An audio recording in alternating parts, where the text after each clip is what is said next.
নমস্কার। আমরা শেষ ভাগে চলে এসেছি নির্বাচনী ফল বিশ্লেষণে। আপনাদের সবাইকে আবার স্বাগত জানাচ্ছি। আমাদের চ্যানেলের অনুষ্ঠানগুলো কেমন লাগছে তার কমেন্টস করবেন, লাইক করবেন, শেয়ার করবেন, এটুকু অনুরোধ করছি। এবং চ্যানেলটি সাবস্ক্রাইব করে আমাদের পাশে থাকুন, এটুকু আমাদের অনুরোধ, বিনম্র অনুরোধ।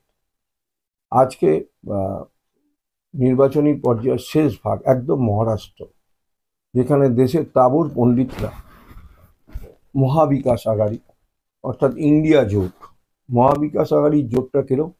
শারদ পাওয়ারের এনসিপি, উদ্ধব ঠাকরের শিবসেনা এবং কংগ্রেস, এই জোট।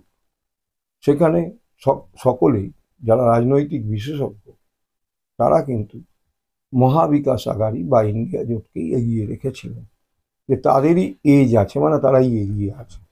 কিন্তু নির্বাচনী ফল যখন প্রকাশ হলো তখন দেখা গেল 288 সিটের মধ্যে, মানে ল্যান্ডস্লাইড ভিক্টরি যেগুলো আমরা বলি, সেই ল্যান্ডস্লাইড ভিক্টরি তাদের বিপক্ষ মহাজোটী যাদের সরকার চলছিল মহারাষ্ট্রে, সেই ভারতীয় জনতা পার্টি এবং শিন্ডের শিবসেনা, একনাথ শিন্ডে যিনি মুখ্যমন্ত্রী ছিলেন, শিন্ডের শিবসেনা এবং এনসিপির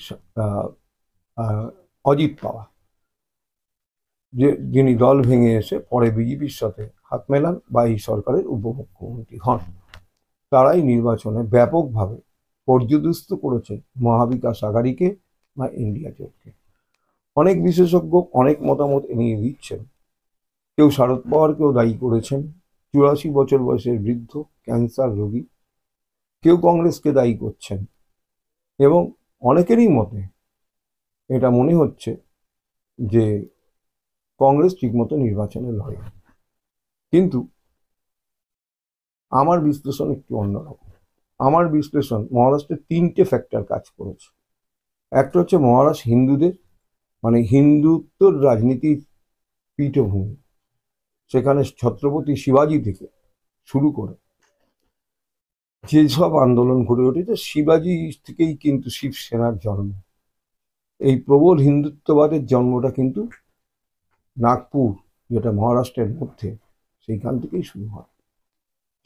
এবারে আমার যেটা বিশ্লেষণ, যে আরএসএস তারা কিন্তু অনেকটা নিয়ন্ত্রণ করে ফেলেছে। এই যে গুজরাট লবি বলে একটা কথা হয় নরেন্দ্র মোদী কে বা অমিত শাহকে লক্ষ্য করে, সেই গুজরাট লবিকে এত বেশি নড়াচড়া করতে না দিয়ে নিজেদের ইজিমের প্রতি, নিজেদের ইয়ের প্রতি তারা কিন্তু খুব সজাগ ছিল এবং সেই সজাগটা মানুষের মধ্যে ছড়াতে চেষ্টা করেছে। কেননা যোগী আদিত্যনাথ, উত্তরপ্রদেশের মাননীয় মুখ্যমন্ত্রী, তিনি গিয়ে বলেছেন বাটেঙ্গে কাটেঙ্গে, বাটেঙ্গে তো কাটেঙ্গে। আর আবার নরেন্দ্র মোদীও স্লোগান দিয়েছেন এক হয় তো সে হয়। এটা একটা ফ্যাক্টর আছে। এবং সেখানকার মুসলিম, আদিবাসী, দলিত কিন্তু আবার এই বিজেপির নেতৃত্বাধীন মহাজোটী আঘাড়িকে বা একনাথ শিন্ডের নেতৃত্বাধীন, তিনি যেহেতু সরকারের প্রধান ছিলেন, মনে রাখতে হবে বিজেপির ফড়নবিস, তিনি কিন্তু দেবেন্দ্র ফড়নবিস, তিনি কিন্তু উপমুখ্যমন্ত্রী ছিলেন। আবার এনসিপি থেকে ভেঙে আসা অজিত পাওয়ার, তিনিও উপমুখ্যমন্ত্রী ছিলেন। এই একনাথ শিন্ডেরা মনে হয় সমস্ত ভোটকে অ্যাসেম্বল করে তারা একের ভোট অন্যকে শেয়ার করেছেন, অন্যের ভোট অন্যকে শেয়ার করেছেন। সবচেয়ে বড় যেটা শোনা যাচ্ছে, যে মেশিনারি, দেখুন ইভিএম হ্যাক সেইভাবে করা যায় না। ইভিএমে যে ম্যানিপুলেশন, ট্যাবুলেটের ম্যানিপুলেশন, সেখানে একটা ব্যাপক রদবদল করাতে পেরেছেন একনাথ শিন্ডে এবং তার নেতৃত্বাধীন এই মহাজোটী জোট। এবং আরেকটি এর মধ্যে অনেক কিছু আছে, ধারাবি প্রকল্প নিয়ে যে আদানিদেরকে দিয়ে দেওয়া হয়েছিল, সেটা নিয়ে একটা বিরোধ থাকলেও ভোট বাক্সে তার প্রভাব পড়লো না কেন?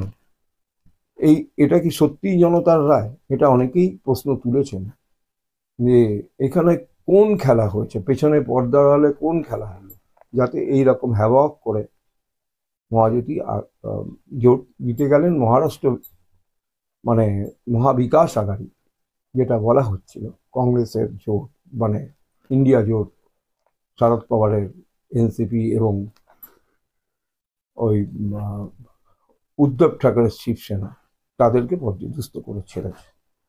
আপাতত এর মধ্যে একটাই কথা, যে আদানি, তার বিরুদ্ধে যে সমস্ত কেলেঙ্কারি, ঘুষ দেওয়ার কেলেঙ্কারি, আর্থিক দুর্নীতির কেলেঙ্কারি সামনে আসছে, এবং আমেরিকান সরকার যেভাবে আদানিকে অ্যারেস্ট ওয়ারেন্ট জারি করেছে তার ভাইপোর এগেনস্টে এবং তার এগেনস্টে, তো পশ্চিমবাংলা আমরা কথায় কথায় শুনতাম পিসি ভাইপো, তো ভারতবর্ষে নতুন কোনো ভাইপোর উত্থান হলো বলেই আমাদের মনে হয়।